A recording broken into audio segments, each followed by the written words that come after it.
কেয়ামতের কাছাকাছি সময়ে তোমরা 6টা জিনিস গণনা করে রাখবে। তার মানে এই 6টা জিনিস ঘটতে থাকলেই তোমরা জেনে নেবে যে কেয়ামত কাছাকাছিতে চলে আসছে।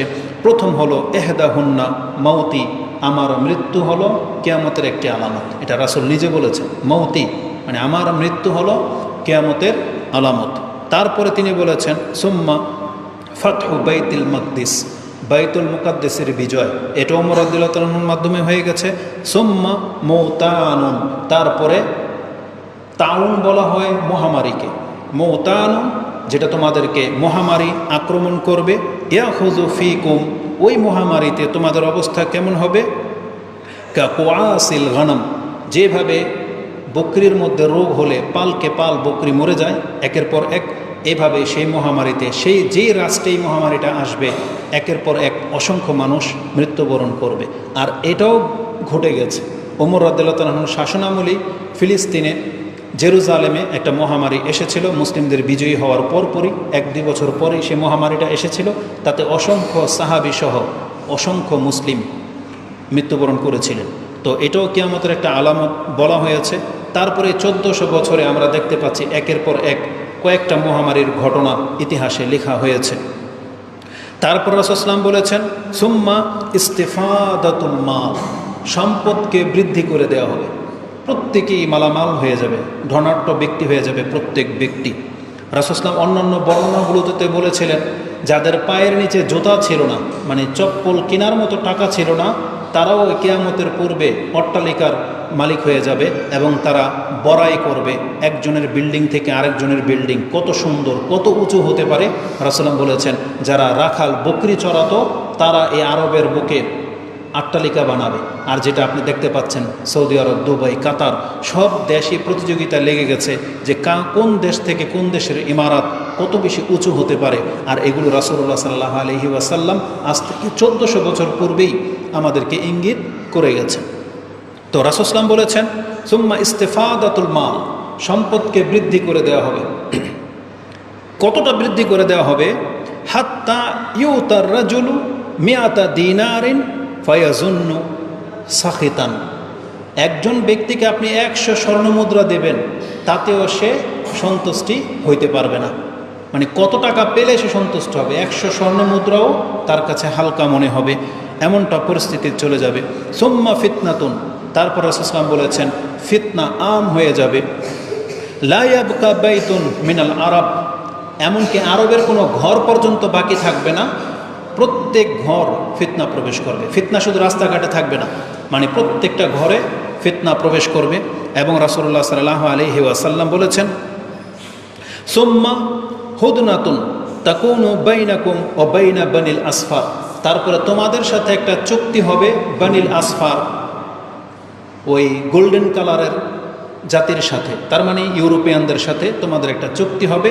তারা কি করবে? ফায়াকদিরুন, তারা গাদ্দারি করবে এবং তারা ফায়াতুনাকুম, তোমাদের সাথে মিলিত হবে তাহতা সামানিনা গায়াতান, 80টা পতাকা তলে, মানে 80টা দেশের পতাকা নিয়ে আমাদের সাথে যুদ্ধ করতে আসবে এই ইহুদি খ্রিস্টানরা। তাহতা কুল্লি গায়াতিন ইসনা আশারা আলফান, প্রত্যেক দেশ থেকে কমপক্ষে 12,000 সৈন্য থাকবে এক একটা দলে। এরকম 80টা দল মুসলিমদের উপরে আক্রমণ চালাবে, এমনটা সময় আসতে যাচ্ছে। তো এই হাদিসগুলো, এই হাদিসটা একটাই হাদিস যাতে 6টা বর্ণনার কথা রয়েছে, এটা গত পর্বে আমাদের আলোচনায় চলে আসছিল। হাদিসটি আপনি বুখারীতে 3176 এবং ইবনে মাজাতে হাদিসটি আপনি ফিতনার অধ্যায় 40-42 পেয়ে যাবেন, মানে 4042 নম্বর হাদিস এটা। তো এই হাদিসের মধ্যে আমরা যেটা জেনেছি যে ফিতনার আম হয়ে যাবে এবং পৃথিবীতে সম্পদ বেড়ে যাবে, হানাহানি বেড়ে যাবে, এগুলো বিভিন্ন বর্ণনায় রয়েছে। আজকের খুতবায় আমরা একটি লক্ষণ নিয়ে আলোচনা করব, যেটা গত পর্বেও কিছুটা আলোচনা করেছিলাম। সেটা কি? রাসূল বলেছেন ফিতনা, এই পৃথিবীতে ফিতনা ছেয়ে যাবে। এই ফিতনা সম্পর্কে রাসূলুল্লাহ সাল্লাল্লাহু আলাইহি ওয়াসাল্লাম বহু কথা বলেছেন। বরং আমি যেটা দেখতে পাচ্ছি, আপনি কোরআন এবং হাদিসে কিয়ামতের লক্ষণগুলো নিয়ে যখন স্টাডি করবেন তখন দেখতে পাবেন যে কোনো লক্ষণের হাদিস রয়েছে তার মধ্যে ফিতনার কথা আছে।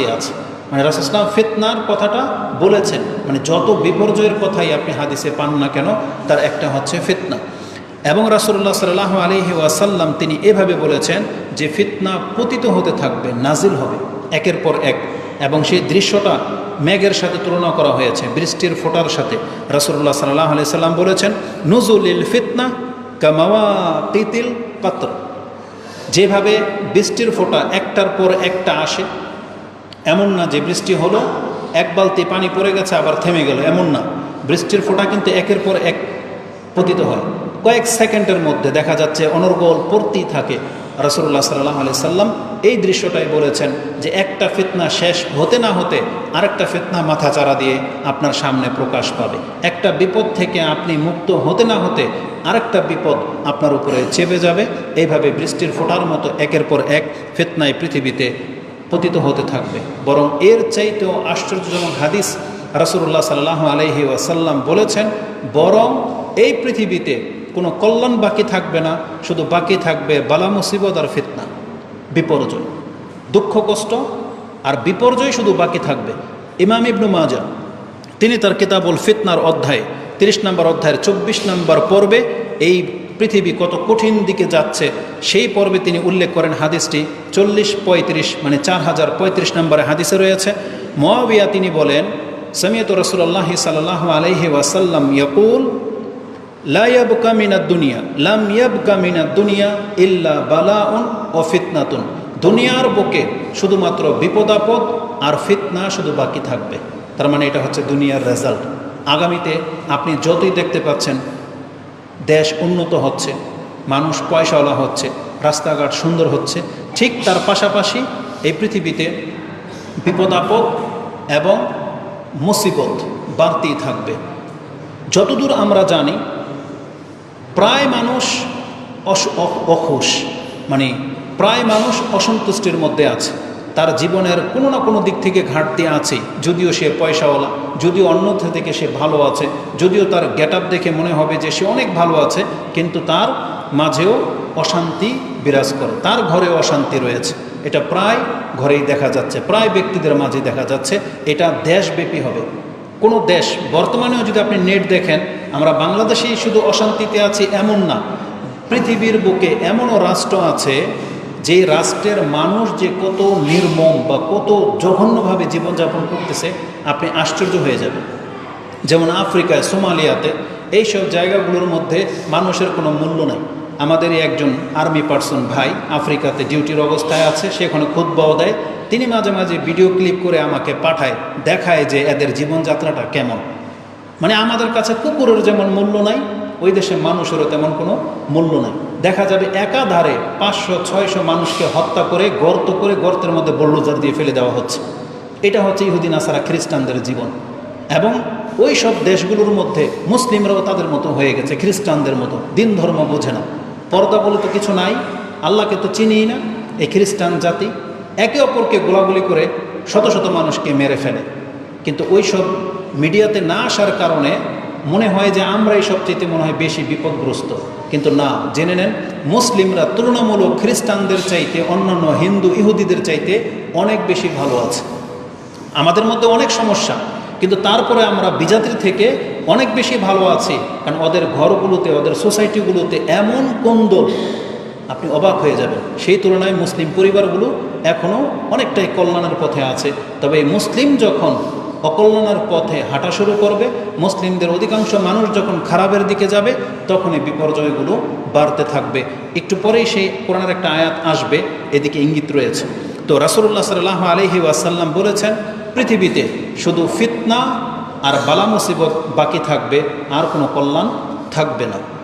তাই আজকে আমরা ফিতনা সম্পর্কে কিছু কথা উল্লেখ করব, যাতে করে এই সম্পর্কে কিছু ধারণা আপনি নিতে পারেন। কোরআনে আল্লাহ সুবহানাহু ওয়া তাআলা অসংখ্য আয়াতে এই ফিতনা শব্দটি ব্যবহার করেছেন। এবং আপনাকে এটাও বলে দিই, ফিতনা একটা শব্দ, কিন্তু এটা একাধিক অর্থ বহন করে। আল্লাহ সুবহানাহু ওয়া তাআলা প্রায় 8 থেকে 10টি অর্থে ফিতনাকে কোরআনে ব্যবহার করেছেন। হাদিসেও বিভিন্ন অর্থে ফিতনা শব্দের ব্যবহার হয়েছে। এবং এটা এমন একটা শব্দ, আমি মনে করি যে এটা আপনারা বাংলার মতো করে জানেন, এই ফিতনা শব্দটা বাংলাদেশের সব মানুষই জানেন যে এমন একটা শব্দ আছে ফিতনাবাজ। আমরা বলি ফিতনাকারী, ফিতনাবাজ, এটা ফিতনা, এভাবে আমরা শুনে থাকি। এই মেম্বর থেকে হুজুররা বলে এটা হচ্ছে ফিতনাবাজ, এরা ফিতনাকারী, বলে কিনা? এই শব্দটা আমাদের পরিচিত, কিন্তু আপনি জেনে নেন এটার ব্যাপক অর্থ রাখে। ফিতনা মানে হয় পরীক্ষা, এটা হচ্ছে আসল অর্থ। ফিতনা মানে পরীক্ষা, মানে আপনাকে আল্লাহ সুবহানাহু ওয়া তাআলা কোনো একটা কিছু দিয়ে পরীক্ষা করলেন, এটাই হলো আপনার জন্য ফিতনা। আপনি পরীক্ষায় পাশও করতে পারেন, ফেলও করতে পারেন। পাশ করলে তো ফিতনা থেকে মুক্ত, আর ফেল করলেই মানে আপনি ফিতনায় পতিত হলেন। এই জন্য ফিতনা বলা হয় পরীক্ষাকে। দ্বিতীয় অর্থে সবচেয়ে বেশি ব্যবহার করা হয়েছে ফিতনা মানে হচ্ছে বিপর্যয়, বিশৃঙ্খলা। ফিতনা মানে হচ্ছে বিপদ আপদ, এটা 3 নম্বর অর্থ, বিপদ আপদ। ফিতনা মানে হচ্ছে অবস্থা, সেটা আপনার ভালো হইতে পারে, মন্দ হইতে পারে। যারা অসংখ্য টাকার মাঝে আছেন, অনেক সম্পদ যার, আপনি ফিতনার মধ্যে আছেন, এটা জেনে নেন। আবার যাদের কোনো টাকাই নেই, অভাবে আছেন, সংসার চলে না, আপনিও ফিতনার মাঝে আছেন। তার মানে অবস্থা বেশি ভালো হওয়া এটাও ফিতনার কারণ, অবস্থা খুব খারাপ হওয়া এটাও একটা ফিতনার কারণ। যারা একেবারে বেশি জ্ঞানী তাদেরকে আল্লাহ একটা ফিতনার মধ্যে রেখেছে, যারা একেবারে মূর্খ তারাও একটা ফিতনার মধ্যে আছে। ফিতনা মানে অবস্থাকে বোঝায়, সেটাও আমি আপনাকে বলবো। ফিতনা মানে হচ্ছে শিরক, ফিতনা মানে হচ্ছে শাস্তি, আল্লাহর আযাব গজবকে আল্লাহ সুবহানাহু ওয়া তাআলা ফিতনা শব্দ ব্যবহার করেছেন। তো আমাদের উদ্দেশ্য মূলত কিয়ামতের আগে যেই ফিতনা নাজিল হওয়ার কথা আছে, আর আজকের বক্তব্যের আমার যেটা উদ্দেশ্য, সেই ফিতনা মানে হলো বিপর্যয় এবং বালা মুসিবত। আমি আপনাদেরকে বোঝাতে চাচ্ছি ফিতনা মানে হচ্ছে বালা মুসিবত। আমি আমার বক্তব্যটাকে আগে নেয়ার আগে আমি আপনাদের প্রত্যেককে একটা কথা বলতে চাই। প্রথম কথা, তুমি শোনো, এটা লাইট জ্বলতেছে, লাইটটা অফ করো। দ্বিতীয়ত, আমি যে এখন দাঁড়িয়েছি এটা কি চলতেছে? এটা কি? খুতবা। এখন আমি খুতবা দিতে দাঁড়িয়েছি, কিন্তু শ্রোতাদের অবস্থাটা যেটা মনে হচ্ছে মুসল্লিদের, যে আমার মনে হচ্ছে যে এটা খুতবা না, এখানে অন্য কিছু শুটিং চলতেছে হয়তো। যেই বিষয়টা নিয়ে আমি কথা বলতেছি ফিতনা, অলরেডি এটা একটা ফিতনার অবস্থা তৈরি হয়ে গেছে। কারণ প্রায় মানুষ অন্যমনস্ক, ওই যে ওখানে ওরা 4 জন বসে কথা বলতেছে, এইদিকে একে অপরকে ইশারা করতেছে, অথচ এটা খুতবা। আজকের জুমার দিনের যে মর্যাদাটা ছিল, আপনারা যারা ব্যস্ততা দেখাইছেন, আপনাদের আজকের নেকিটাকে হারিয়েছেন।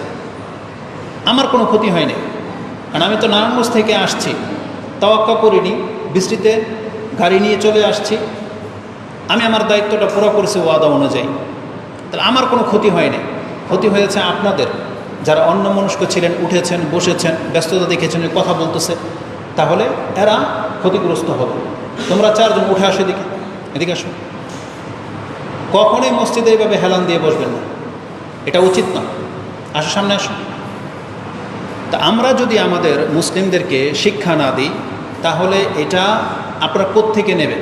আর যদি মসজিদ থেকে ইসলামিক আদব না শিক্ষা নেন, তাহলে আপনি এই শিক্ষা পাবেন কোথায়?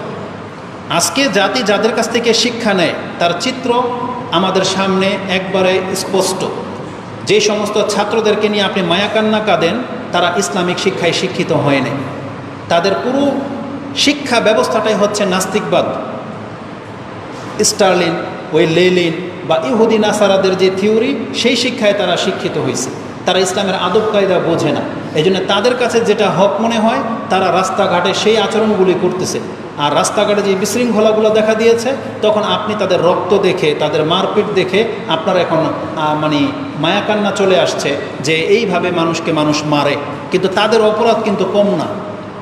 যখন একটা রাষ্ট্রের নাগরিকরা রাস্তায় নেমে যায় আর ক্ষয়ক্ষতি করে, এটা কিন্তু কম অপরাধ না। আপনি যদি ইসলামিক স্টাডি করেন তাহলে বুঝতে পারবেন যে তাদের অপরাধটা কত বড় ছিল। জালেম শুধু এক পক্ষ হয় না। আমি আজকে জালেম সম্পর্কে একটা কথা বলবো ইনশাল্লাহ, আশা করি সেটা আপনাদের বুঝে আসবে।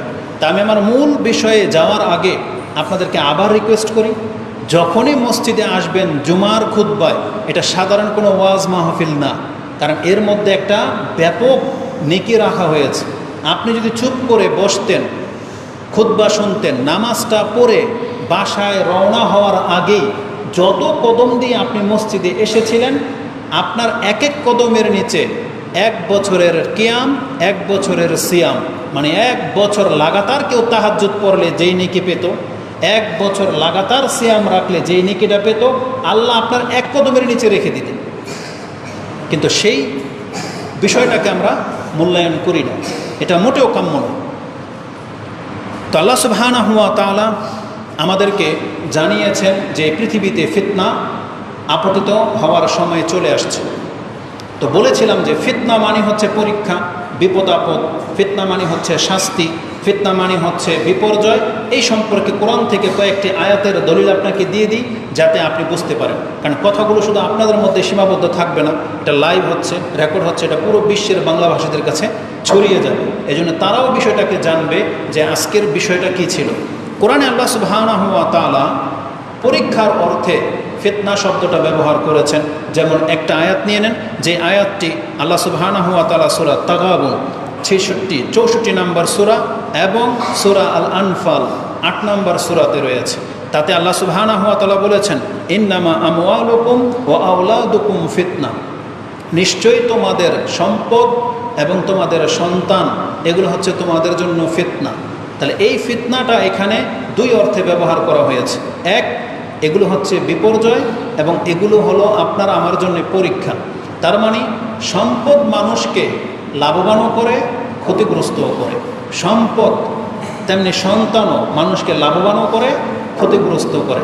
সন্তানের মায়ার কারণে বাবা চুরি করে, এই সন্তানের কারণে বাবা বাটপারি করে, সন্তানের কারণে বাবা মা শিরকে লিপ্ত হয়।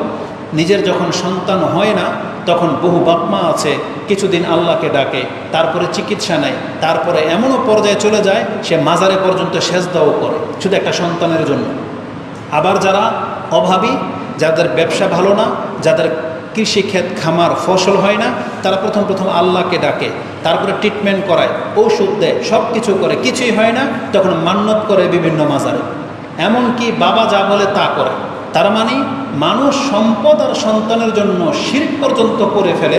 এই জন্য আল্লাহ সুবহানাহু ওয়া তাআলা বলেছেন, ইন্নামা আমওয়ালুকুম ওয়া আওলাদুকুম ফিতনা, নিশ্চয়ই তোমাদের এই সম্পদ এবং সন্তান এগুলো হচ্ছে তোমাদের জন্য পরীক্ষার বিষয় এবং বিপর্যয়ের বিষয়, এগুলো মানুষকে ক্ষতিগ্রস্ত করে দেয়। এই দুইটাকে আল্লাহ সুবহানাহু ওয়া তাআলা ফিতনা বলেছেন। এবং আল্লাহ সুবহানাহু ওয়া তাআলা বলেছেন, ওয়া আন্নাল্লাহা ইনদাহু আজরুন আযীম, তবে জেনে নাও আল্লাহর কাছেই মহাপুরস্কারটা রাখা আছে। তার মানে একজন ব্যক্তি অসংখ্য সন্তান প্রাপ্ত হওয়া এটা মহাপুরস্কার না, এই পৃথিবীর মালিক হয়ে যাওয়া এটা মহাপুরস্কার না। এটার এগেনস্টেই কিন্তু আল্লাহ বলেছেন, তুমি জেনে নাও আল্লাহর কাছে মহাপুরস্কার রাখা আছে। তার মানে তুমি এগুলোর জন্য নিজেকে ফিতনায় ফেলে দিও না। তো এই আয়াতটার মধ্যে ফিতনা শব্দটা আছে, যা দিয়ে আমি বোঝাতে চেয়েছি ফিতনা মানে হয় পরীক্ষা, ফিতনা মানে হয় বিপর্যয়। ফিতনা মানে অবস্থাকে বোঝায়। একটু আগে বলেছিলাম বেশি ভালো অবস্থা এটাও ফিতনা, বেশি খারাপ অবস্থা এটাও ফিতনা। এই মর্মে আল্লাহ সুবহানাহু ওয়া তাআলা কোরআনে একটা আয়াত উল্লেখ করেছেন, যেটা আপনি সূরা আম্বিয়া 21 নম্বর সূরায় পেয়ে যাবেন। আল্লাহ সুবহানাহু ওয়া তাআলা বলেন, কুল্লু নাফসিন যায়িকাতুল মাউত, প্রত্যেকটা মানুষে মৃত্যুবরণ করবে, তবে ওয়ানাবলুকুম বিশ-শাররি ওয়াল খায়রি ফিতনা ওয়া ইলাইনা তুরজাউন, তবে তার আগে আমি তোমাকে ভালো অবস্থায় রেখে অথবা মন্দ অবস্থায় রেখে তোমাকে আমি পরীক্ষা করব। ওয়ানাবলুকুম মানে আমি তোমাকে পরীক্ষা করব কি অবস্থায় রেখে? বিশ-শাররিন ওয়া খায়রিন ফিতনা, তার মানে সেটা ভালো অবস্থা হতে পারে অথবা মন্দ অবস্থা হতে পারে, ওই অবস্থায় রেখে আমি তোমাকে পরীক্ষা করব। সুম্মা ইলাইনা তুরজাউন, তারপরে তোমাদেরকে আমার কাছে ফিরে আসতে হবে যে ওই অবস্থায় থেকে তুমি কি করেছিলে এটার জবাব আল্লাহ আমাদের কাছ থেকে নেবে। তাহলে অবস্থা যেমনই হোক না কেন এটাকে আল্লাহ সুবহানাহু ওয়া তাআলা ফিতনা বলেছে। এই জন্য যারা অধিক টাকা পয়সার মালিক হয়ে গেছেন, আপনি ভাববেন না যে আল্লাহ আপনাকে পছন্দ করে দিয়েছে, কারণ এটা একটা পরীক্ষা। আবার যাকে অনেক বেশি অভাবে আল্লাহ রেখেছেন, আপনি ভাববেন না আল্লাহ আপনাকে অসন্তুষ্ট সেই জন্যে আপনাকে অভাবে রেখেছেন। না, আল্লাহ আপনার উপরে সন্তুষ্টও না অসন্তুষ্টও না, বরং এই অবস্থায় থেকে আল্লাহ দেখতে চাচ্ছেন আপনি কি আল্লাহর সন্তুষ্টি সন্ধান করেন কিনা। যাদের অঢেল, সে কি আল্লাহর শুকরিয়া আদায় করে কিনা, আর যাকে আল্লাহ একেবারেই দেয় নাই সেও কি ধৈর্য ধারণ করে থাকে কিনা, আল্লাহর প্রতি ঈমান আনে কিনা, এটা আল্লাহ শুধু পরীক্ষা করার জন্য এই অবস্থার অধপতন ঘটান। এই জন্য সবাই অ্যালার্ট থাকতে হবে। আপনি পেলেও আল্লাহর সন্তুষ্ট থাকতে হবে, না পেলেও আল্লাহর প্রতি সন্তুষ্ট থাকতে হবে, তাহলে আপনি ফিতনা থেকে মুক্ত থাকতে পারবেন। আল্লাহ আমাদেরকে তৌফিক দান করুন। তৃতীয় অর্থে ফিতনা মানে হচ্ছে বিপর্যয়, মানে কারো জীবনে বড় ধরনের বিপর্যয় চলে আসা, এটা হলো ফিতনা।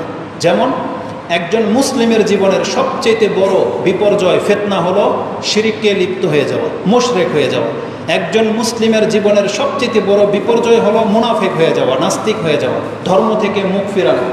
এগুলো হচ্ছে একজন মুসলিমের জীবনের সবচেয়ে বিপর্যয়। আপনার জীবনের মাল সম্পদ ইজ্জত সব লুটে গেল, আপনি একবার কাঙ্গাল হয়ে গেলেন, আপনার অপরাধ সব প্রকাশ পেয়ে গেল, আপনার জীবনের বড় বিপর্যয় ঘটে নাই, জেনে নেন। যতদিন পর্যন্ত আপনি ঈমানের উপরে আছেন, কিন্তু একজন ব্যক্তির কোনো পাপ প্রকাশ হয় নাই, সম্পত্তি নষ্ট হয় নাই, কিন্তু তার ঈমান নাই, তাহলে সে সবচেয়ে বড় ফিতনায় পতিত হয়েছে। রাসূলুল্লাহ সাল্লাল্লাহু আলাইহি সাল্লাম কি বলেছেন? যেই ব্যক্তির আসরের সালাত ছুটে গেল, তাহলে তার ধন সম্পত্তি, সন্তান, পরিজন সব লুটে গেল। তার মানে লুট হয়ে গেলে যেমন কিয়ামতের মাঠে আপনি ওই রকমের আক্ষেপ করবেন শুধুমাত্র এক ওয়াক্ত আসরের সালাত নষ্ট হলে। রাসূলুল্লাহ এইভাবে বলেছেন। তার মানে ঈমান আমল নষ্ট হওয়া, এটা হলো একজন মুসলিমের জীবনের সবচেয়ে বড় ফিতনা, সবচেয়ে বড় বিপর্যয়। কোরআনে আল্লাহ সুবহানাহু ওয়া তাআলা এইভাবে উল্লেখ করেছেন যে ফিতনা মানে হচ্ছে বিপর্যয়। কাফেরদের সম্পর্কে, মুনাফিকদের সম্পর্কে একটা আয়াত রয়েছে, খুব চমৎকার একটি আয়াত, সূরা তাওবাতে আপনি পেয়ে যাবেন। আয়াত নাম্বার হচ্ছে 49, 49 নম্বর আয়াত। তাতে আল্লাহ বলেছেন, অমিনহুম মাইয়াকুল, তাদের মধ্য থেকে কেউ কেউ এ কথা বলেছিল, জানলি, আমাকে অপশন দিয়ে দেন, ওয়ালা তাফতিননি, আমাকে ফিতনায় ফেলে দিয়েন না। মানে রাসূলুল্লাহ সাল্লাল্লাহু আলাইহি ওয়াসাল্লামকে বলেছিল, যখনই রাসূল সাল্লাম যুদ্ধের জন্য প্রস্তুতি গ্রহণ করতে বলেছিলেন, এ মুনাফিকদের কেউ কেউ যুদ্ধে অংশ না নেওয়ার বাহানায় রাসূলুল্লাহ সাল্লাল্লাহু আলাইহি ওয়াসাল্লামকে বলেছেন, আমাকে ছেড়ে দেন, আমি যুদ্ধ গেলে আমি ক্ষয়ক্ষতির শিকার হব। রোমদের সাথে যুদ্ধে গেলে ওদের মহিলাদেরকে দিয়ে আমি ফিতনায় পড়ে যাব, এমনটা বলেছিল কোনো কোনো মুনাফিক, যাতে সেই যুদ্ধে যেতে না চায়, যেতে না হয়। আল্লাহ সুবহানাহু ওয়া তাআলা আয়াত নাজিল করে দিয়ে ঘটনাটা জানিয়েছেন যে এ আপনার সামনে বাহানা করে যে আমি যুদ্ধে গেলে মহিলার ফিতনায় পড়ে যাব, অথচ ও অলরেডি ফিতনার মধ্যেই আছে। আল্লাহর আদেশ, আল্লাহর রাসূলের অমান্য করা, এর চাইতে বড় ফিতনার কি হতে পারে? একজন ব্যক্তি কাফের, মুনাফিক, এর চাইতে বড় ফিতনা ওর জীবনে আর কি হতে পারে? আল্লাহ সুবহানাহু ওয়া তাআলা বলেছেন, আলা, আপনি ভালো করে জেনে নেন, ফিল ফিতনাতি সাকাতু, তারা অলরেডি ফিতনার মধ্যেই আছে। ফিল ফিতনাতি সাকাতু, তারা ইতিমধ্যে ফিতনার মধ্যে ডুবে আছে। তারপর আল্লাহ বলেছেন, ও ইন্না জাহান্নামা লা মুহিতাতুম বিল কাফিরিন, আর নিশ্চয়ই জেনে নেন জাহান্নাম কাফেরদেরকে কিন্তু ঘিরে রাখছে। জাহান্নাম কাফেরদেরকে ঘিরে আছে, মানে মরলেও জাহান্নামে যাবে। তো এই আয়াতের মধ্যে আল্লাহ বলেছেন, যাদেরকে আল্লাহর দিনের দিকে ডাকা হয় আর সে বলে আমাকে ফিতনায় ফেলে দিয়েন না, আল্লাহ বলেছেন এ মূলত ফিতনার মধ্যেই আছে। এই আয়াতের তাৎপর্য, কেন এতগুলো আয়াত থাকতে এখানে আমি এই আয়াতটা আপনার কাছে পেশ করতেছি জানেন? এটা আমাদের দেশের প্রেক্ষাপটের সাথে পুরো মিলে যায়। আমরা যারা কোরআন হাদিসের দাওয়াতি কাজ করি, আমরা যখন আপনাদের কাছে এসে বলি যে এটা সঠিক না, এটা সঠিক, এটা ভুল, এটা হাদিস দুর্বল, এটা হচ্ছে শিরিক বেদাত, তখন আমাদের সমাজের হুজুররা বলে এরা ফিতনাবাজ। কি বলে? যারা ফিতনাবাজ, এ ফিতনার সৃষ্টি করে। মসজিদে যদি কোনো ব্যক্তি রফলি দেন করে, জোরে আমিন বলে, তো এ ফিতনা সৃষ্টি করতেছে। আপনি রাসূল সাল্লাল্লাহু একটা সুন্নতকে বাস্তবায়ন করতেছেন, অথচ আপনাকে কি টেক লাগিয়ে দিবে? এই ফিতনাবাজ। তার মানে বোঝা যাচ্ছে এই স্বভাবটা মুনাফিকদের স্বভাব। যেই কোনো ব্যক্তির জীবনে ভুল থাকতে পারে, তাকে যদি যৌক্তিকতার সাথে দলিল ভিত্তিক তার ভুল প্রমাণ করে দেওয়া যায়, তার কল্যাণ এটাই যে সেটা মেনে নেয়। যে তার ভুল ধরিয়ে দিচ্ছে, তারটা মেনে নেওয়াটাই হলো তার কল্যাণ। কিন্তু সে মেনে না নিয়ে উল্টা যদি যুক্তি পেশ করে যে আমাদের সমাজে একটা শৃঙ্খলার মধ্যে আমরা একটা ধর্ম পালন করেই যাচ্ছিলাম, এই আহলে হাদিসরা এসে, ওহাবিরা এসে এখন ফিতনার সৃষ্টি করতেছে, এই শব্দটা বলে কিনা? তাহলে আমরা যে দাওয়াতগুলো দিই, এটা কোরআন হাদিসে আছে বিধায় না আপনাকে সতর্ক করতেছি যে মানুষ মারা গেলে 1 সপ্তাহ 40 বলে ইসলামে কিছু নাই, নিয়ত বলে কিছু নাই। নাওয়াইতু আন উসাল্লি লিল্লাহি তাআলা, কত নিয়ত আপনারা করেন না নামাজে, সিয়ামে? একটা প্রমাণ কেউ দেখাইতে পারবে কোরআন হাদিসে? যখন এই কথা আমরা নিষেধ করলাম, আপনার কাছে হয়ে গেলাম আমরা ফিতনাবাজ, অথচ আপনি ইতিমধ্যে ফিতনার মধ্যে আছেন, আপনি একটা ভুলের মধ্যে আছেন, কিন্তু সেই ভুল থেকে আপনি উঠে আসতে চাচ্ছেন না। আপনারা মনে করেন পীর না ধরলে মুক্তি নাই, আর আমরা বলতেছি পীর বলে কোনো শব্দ নাই, কিন্তু আপনারা বলতেছেন এরা ফিতনাবাজ, এরা মিলাদ কিয়াম করা পাবলিক আপনারা। আমরা যদি বলি কোরআন হাদিস এগুলো নাই, তখন আপনারা বলেন এরা ফিতনা সৃষ্টি করতেছে। না, জেনে নেন ফিতনা হলো ভুলের মধ্যে থাকা, এটা হচ্ছে ফিতনা। যে আপনাকে শুধরাতে চায় সে ফিতনাবাজ না, বরং আপনি নিজেই ফিতনার মধ্যে ডুবে আছেন। ফিতনা মানে বিপর্যয়। তো এই মুনাফিকরা এই কথাটা বলেছিল মুহাম্মদ সাল্লাল্লাহু আলাইহি ওয়াসাল্লামকে, যে আপনি আমাদের জন্য ফিতনা হয়েন না। আল্লাহ বলতেছেন না, বরং এরাই ফিতনার মধ্যে ডুবে আছে। তো আল্লাহ সুবহানাহু ওয়া তাআলা বিভিন্ন অর্থে ফিতনাকে উল্লেখ করেছেন। কোরআন আরেকটি আয়াত নিয়ে নেন, ফিতনা মানে যে বিপর্যয় হয়, সেটা হচ্ছে আল্লাহ বলেছেন ফালিয়াহযারিল্লাযীনা ইউখালিফুনা আন আমরিহি আন তুসিবাহুম ফিতনাতুন আও ইউসিবাহুম আযাবুন আলীম। সূরা নূরের মধ্যে এই আয়াতটা আছে, 24 নম্বর সূরার 63 নম্বর আয়াতে আল্লাহ সুবহানাহু ওয়া তাআলা বলেছেন, মুহাম্মদকে তোমরা ওইভাবে ডেকো না যেভাবে তোমরা একে অপরকে ডাকো। যেমন বলে ওই ভাই, ওই উমুক তুমুক নাম ধরে ডাকা হয় না, এদিকে আয় বা সম্বোধন করে যেভাবে, ভাই ভাইকে, ছেলে সন্তানকে, বন্ধু বন্ধুকে।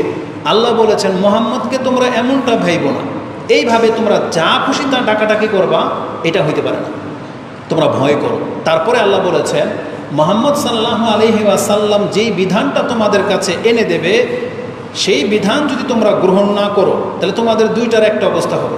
কি?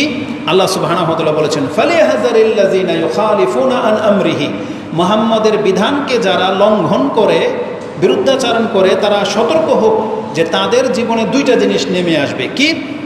আন তুসিবাহুম ফিতনা, অথবা তারা ফিতনায় পতিত হবে, আও ইউসিবাহুম আযাবুন আলীম, না হয় তাদেরকে আমি কঠিন শাস্তি দেব।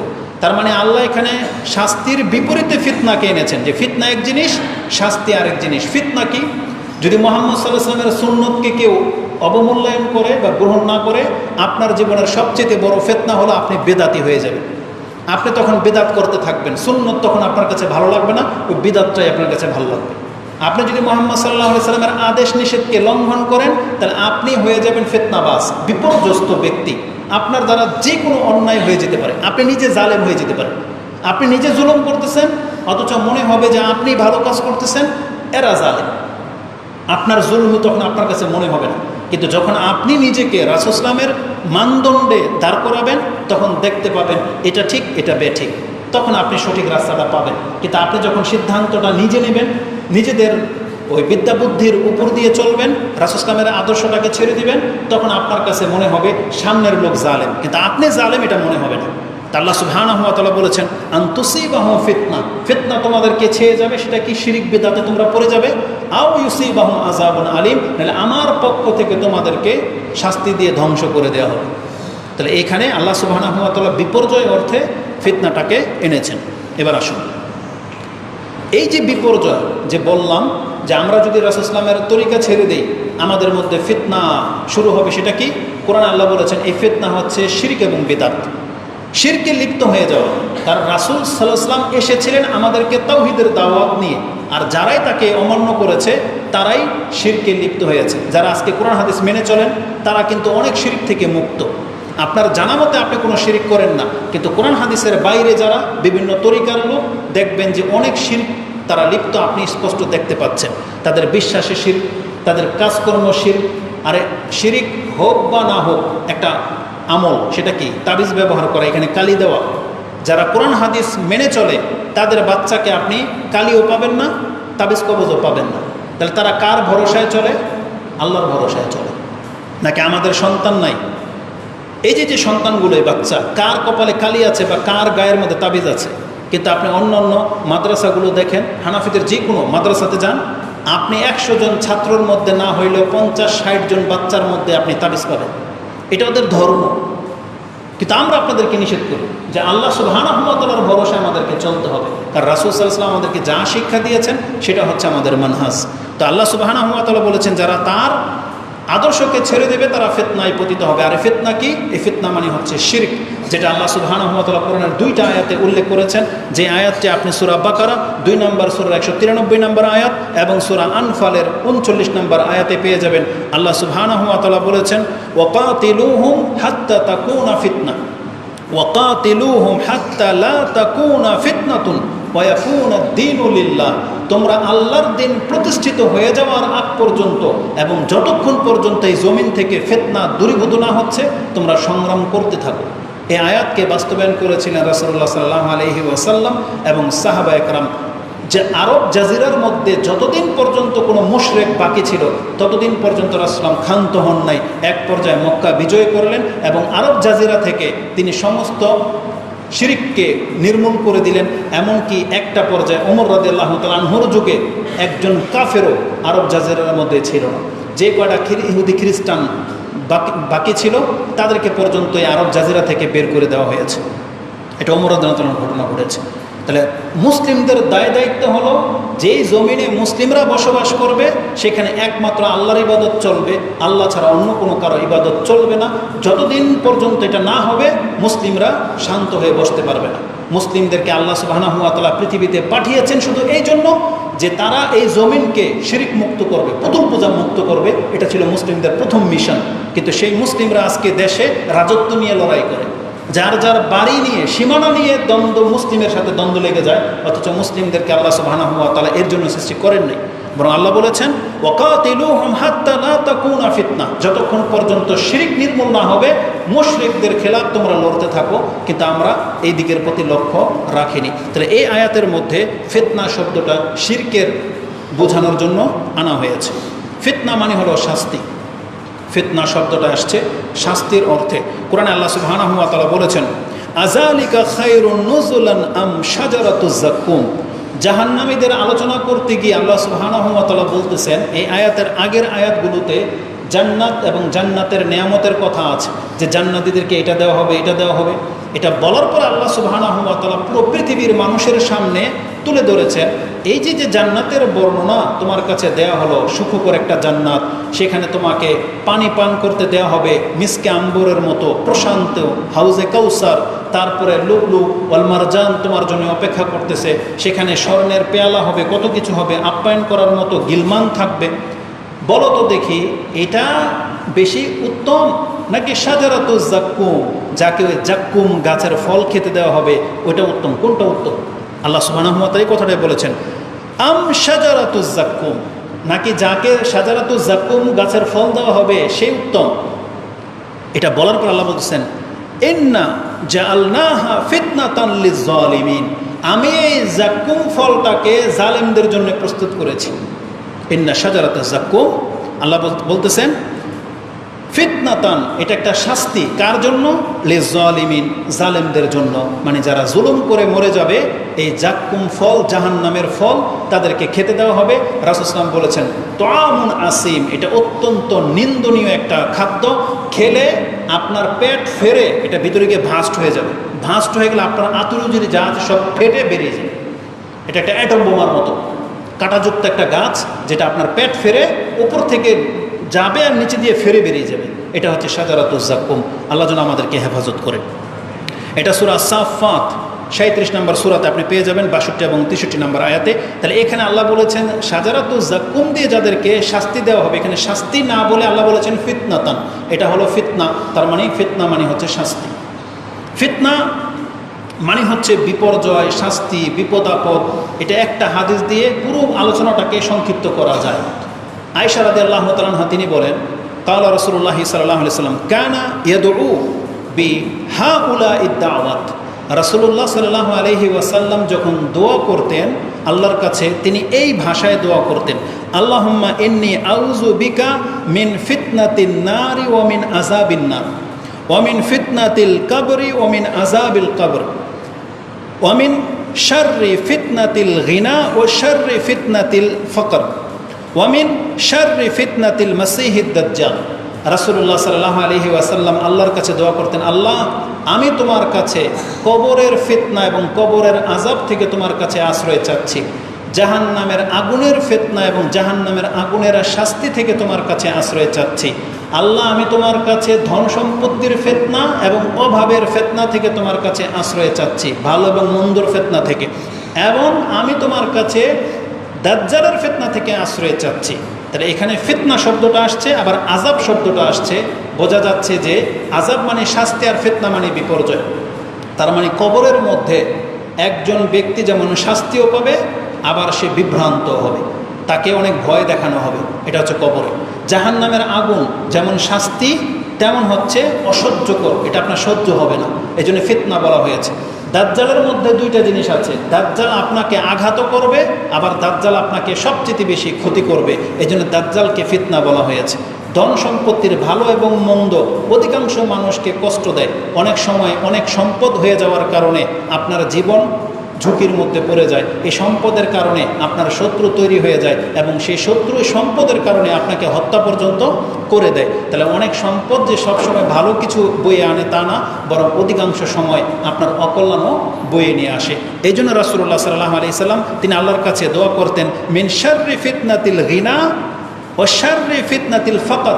আল্লাহ, আমি অধিক সম্পত্তির ফিতনা থেকে তোমার কাছে আশ্রয় চাই এবং এমন দরিদ্র হওয়ার ফিতনা থেকে তোমার কাছে আশ্রয় চাই যেই দরিদ্র ব্যক্তি হারাম খেতে লিপ্ত হয়ে যায়। কারণ এমনও ব্যক্তি আছে যাদের ঘরে যদি খাদ্য না থাকে তখন সে বাধ্য হয়ে হয়তো চুরি করবে, বাধ্য হয়তো কোনো হারাম জিনিস খাবে, মরা একটা গরু থেকে মাংস তুলে নিয়ে আসবে, সুদ খাবে, অথবা কাউকে হত্যা করে দেবে।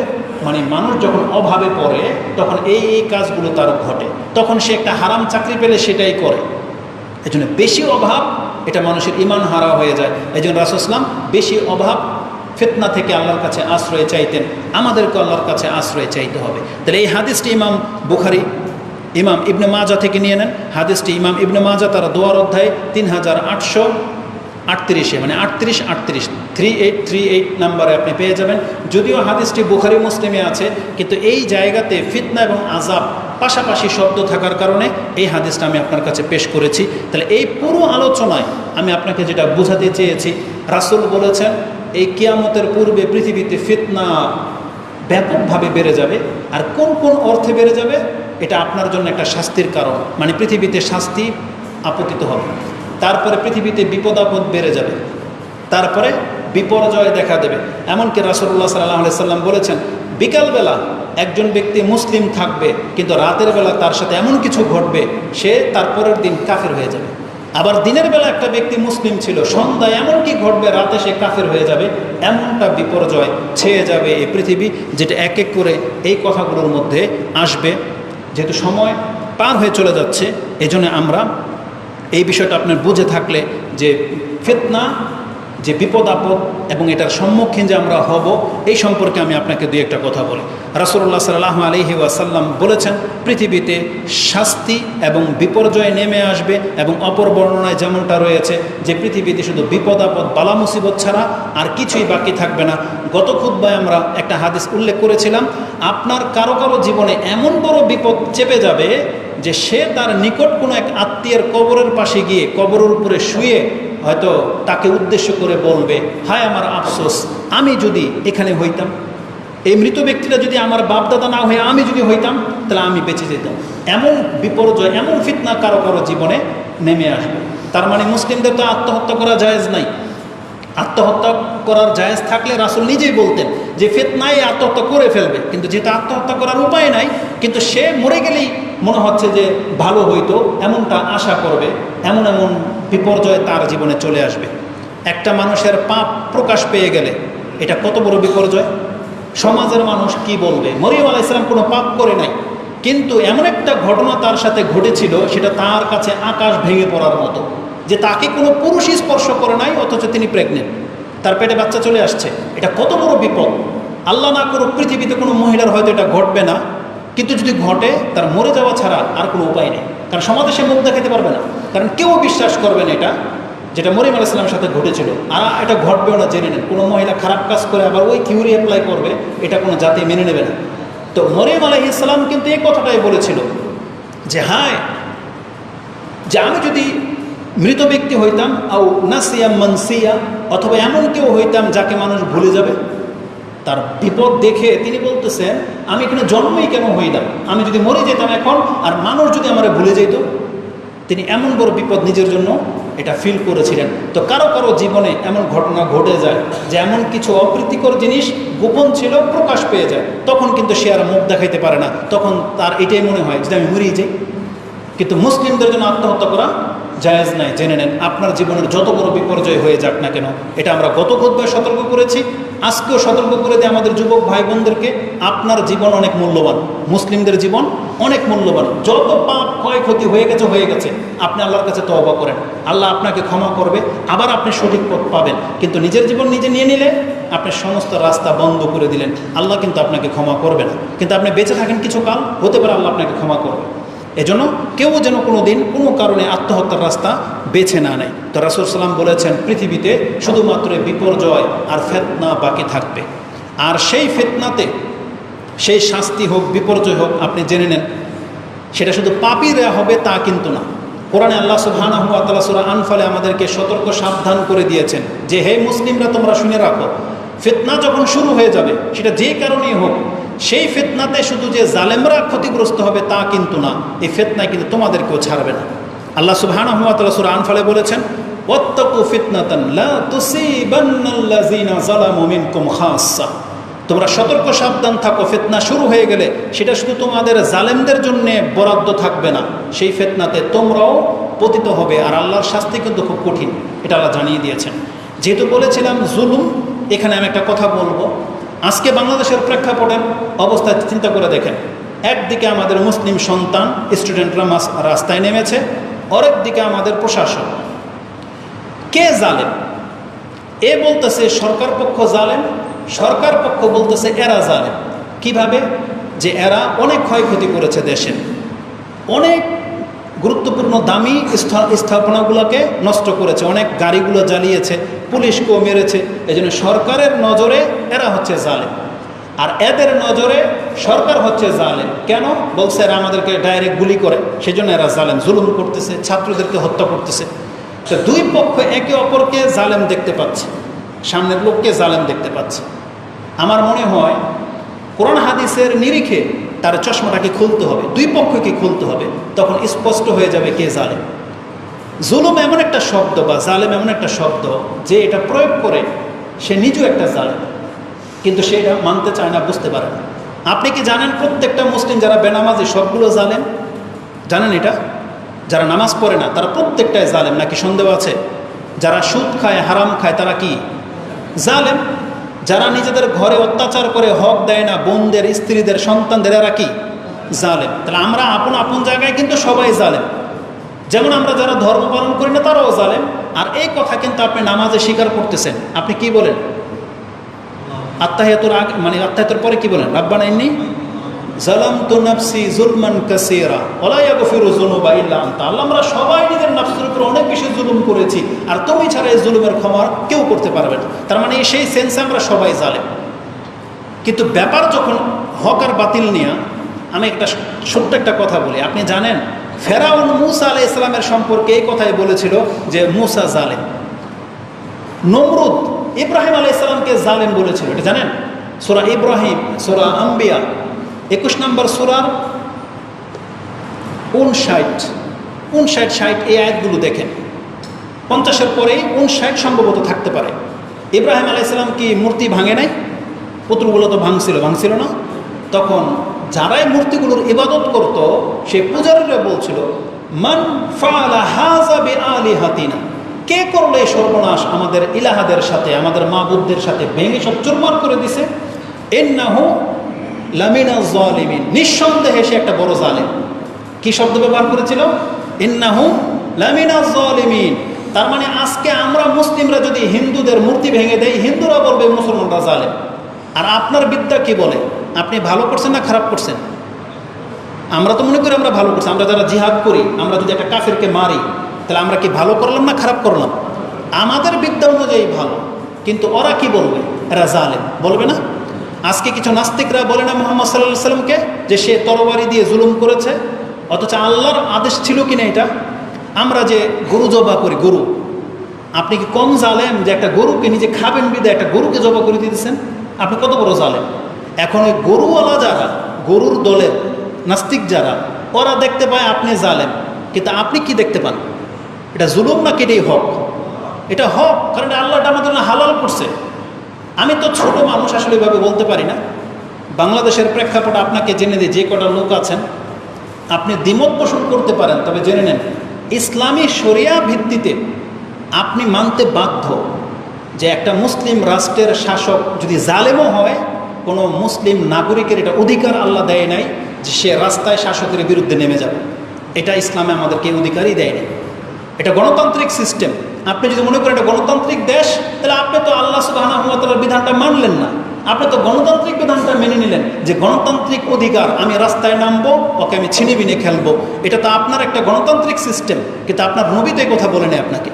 রাসূল সাল্লাল্লাহু আলাইহি ওয়াসাল্লামকে বলা হয়েছে আমাদের বিপক্ষে যদি জালেম শাসক তৈরি হয়ে যায়, আমাদের যদি হক না দেয়, রাসূল কি বলেছে? অ্যাটাক করো, এটা বলেছিলেন?